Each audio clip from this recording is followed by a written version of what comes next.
Number 3. The San Antonio Incident, 1945. On June 24, 1947, a private pilot named Kenneth Arnold was flying near Mount Rainier in Washington state. He claimed he saw 9 flying saucers flying in formation at high speeds. They were traveling faster than any known human-made aircraft. His sighting was widely reported, and over the next 2 weeks, hundreds of people in 32 states reported seeing flying saucers. On July 8, 1947, the Roswell Daily Record reported that the 509th Bombardment Group at Roswell Army Airfield announced that they had a flying saucer.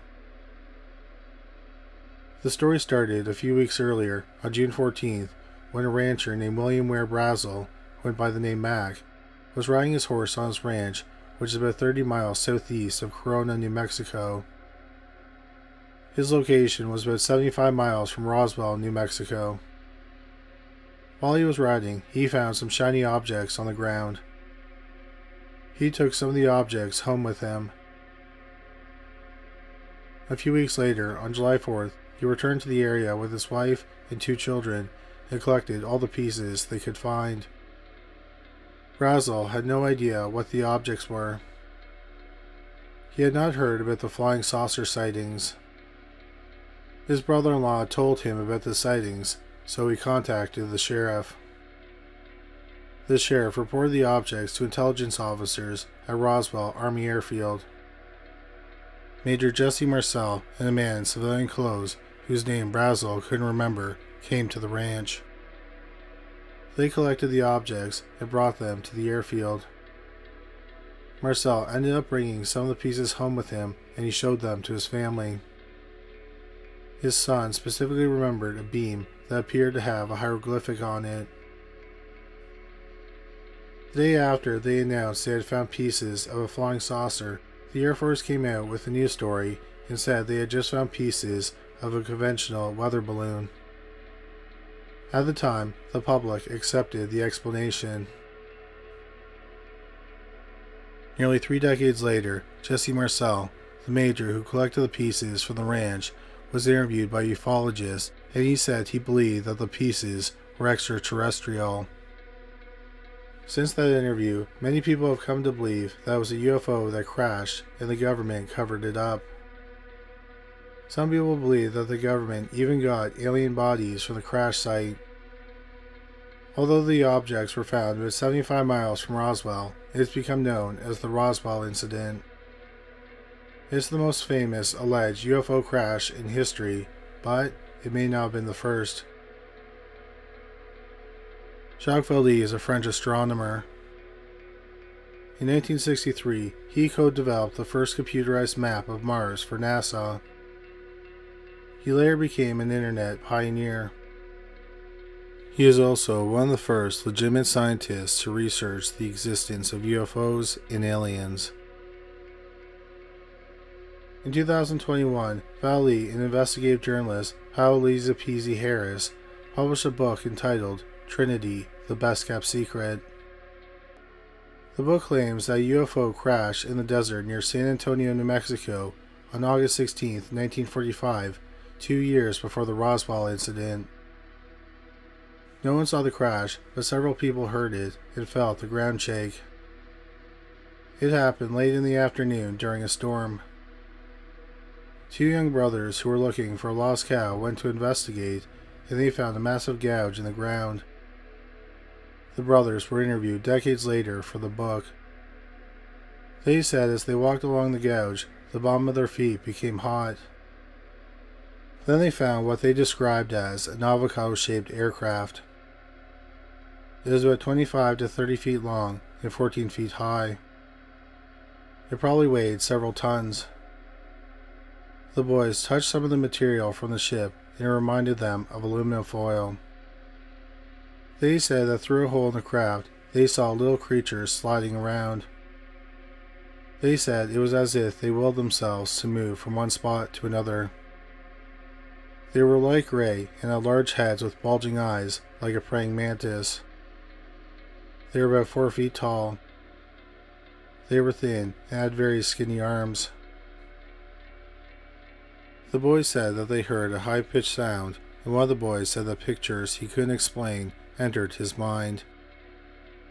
He also said he immediately felt sad and depressed. For some reason, he got the sense that the beings were children, and he knew that they were hurt. At this point, it was getting dark, so the boys decided to go home. When they got home, they told their father about what they had found. Their father didn't believe them, so he made them stay at home the next day. 2 days after the discovery, the boys, their father, and a state police officer went to the crash site. Their father and the officer entered the UFO. They never said what they saw, but the boys sensed that what they saw changed them. They were not the same people when they left the UFO.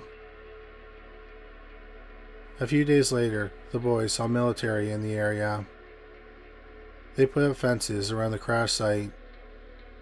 They built a road, and several weeks later, they moved the unusual craft out of the area. Someone from the military talked to the boys and told them it was an experimental weather balloon. But they never believed that.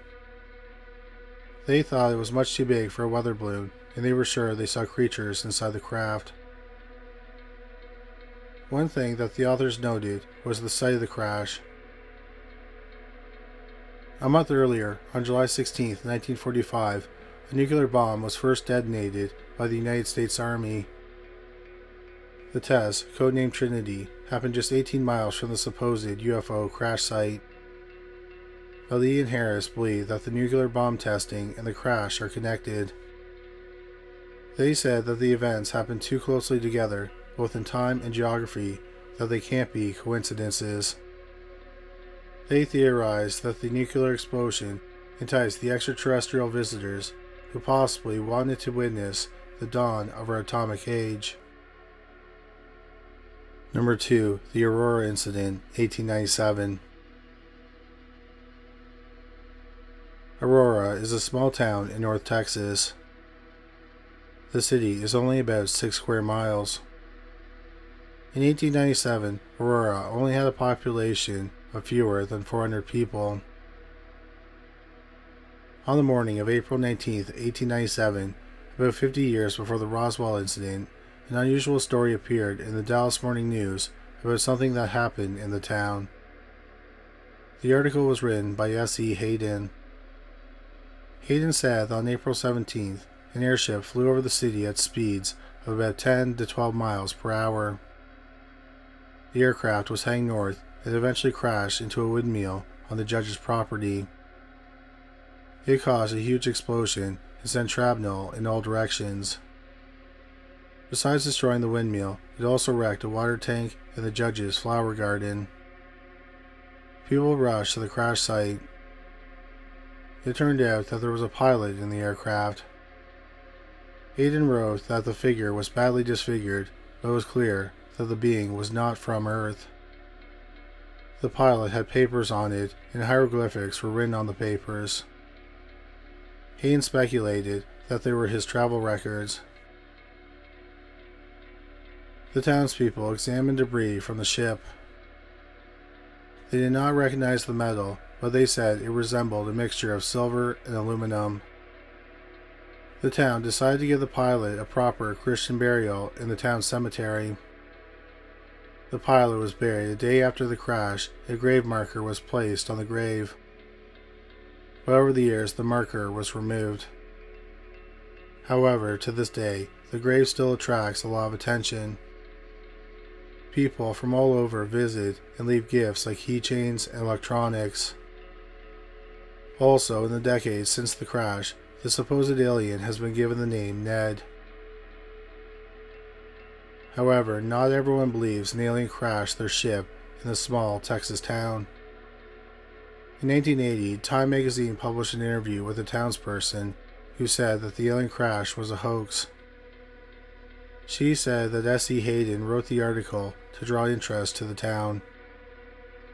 Aurora was dying because the railroad bypassed them.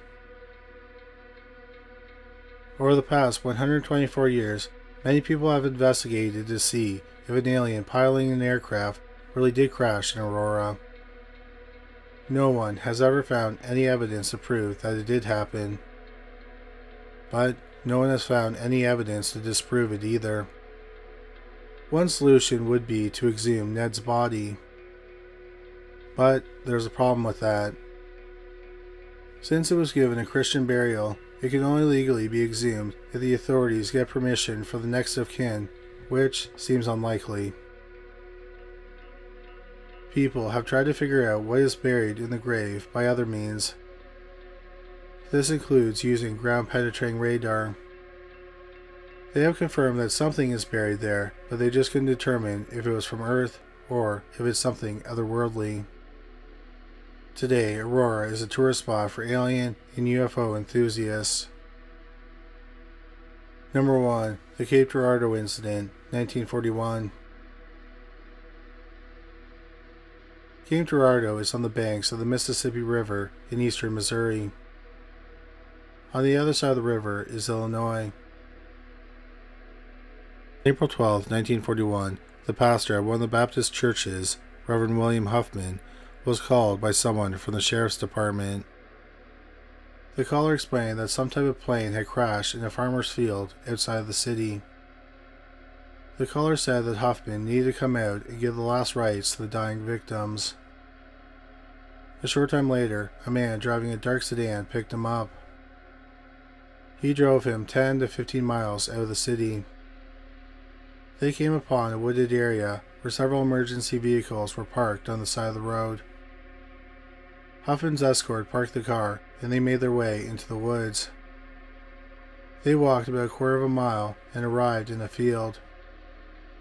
The area was swarming with police officers, firefighters, and what Huffman believed were FBI agents. Huffman was shocked when he saw the aircraft. He was expecting a plane, but it was a metallic, dish-shaped object. The aircraft was smooth and didn't appear to have any seams on it. There was a large hole in the side of it. He got a look inside, and there were control panels, gauges, and dials. He saw some symbols that reminded him of Egyptian hieroglyphics. Huffman was then directed to the victims, who appeared to have been thrown from the aircraft when it crashed. It was believed that 2 of them were dead, and the third was possibly still alive. Huffman was again shocked when he saw the victims. He immediately knew they were not human. They were about 4 feet tall with long arms, hands, and fingers. They may have just had 3 fingers on each hand. They appeared to be wearing metallic suits, and the suits blended with their skin at their neck. Their skin looked like wrinkled tin or aluminum foil. They had large heads with dark, oval eyes. They had small openings in the nose area, and their mouths were small slits. It did not appear that they had ears. Huffman said a prayer over the being that appeared to be alive. He said it sounded like they were breathing. He then said a prayer over the 2 dead bodies. He did not perform the last rites because he did not believe that the beings were human. Not long afterward, the military arrived at the scene and ordered everyone away from the site. Huffman and everyone else there was told never to talk about what they saw that night. But Huffman was too shocked by what he saw. When he got home, he told his family and a friend what he had experienced. Reverend William Huffman died in 1959. After he died, his family went public with the story. The FBI and the Air Force have both denied that aliens crashed their spaceship outside of Cape Girardeau in 1941. Paul Blake Smith, who wrote a book about the supposed crash, said that getting hard evidence for this has been like trying to nail Jell-O to the wall. It's very frustrating. So we may never know for sure if an alien aircraft crashed in Missouri 6 years before the Roswell Incident. Thank you so much for watching this video. We hope you found it interesting. If you did find it interesting, please make sure you subscribe. we'll have a new video about the paranormal every week. If you just discovered this channel, please make sure you check out our other channel, Criminally Listed. We have over 325 videos featuring bizarre but true crime stories. You can find it at youtube.com/criminallylisted. We also have a podcast about cold cases that were eventually solved called Criminally Listed Presents Into the Killing. You can find it on Stitcher, Spotify, Amazon Music, and anywhere you find great podcasts. But that's all for today. Thanks again for watching.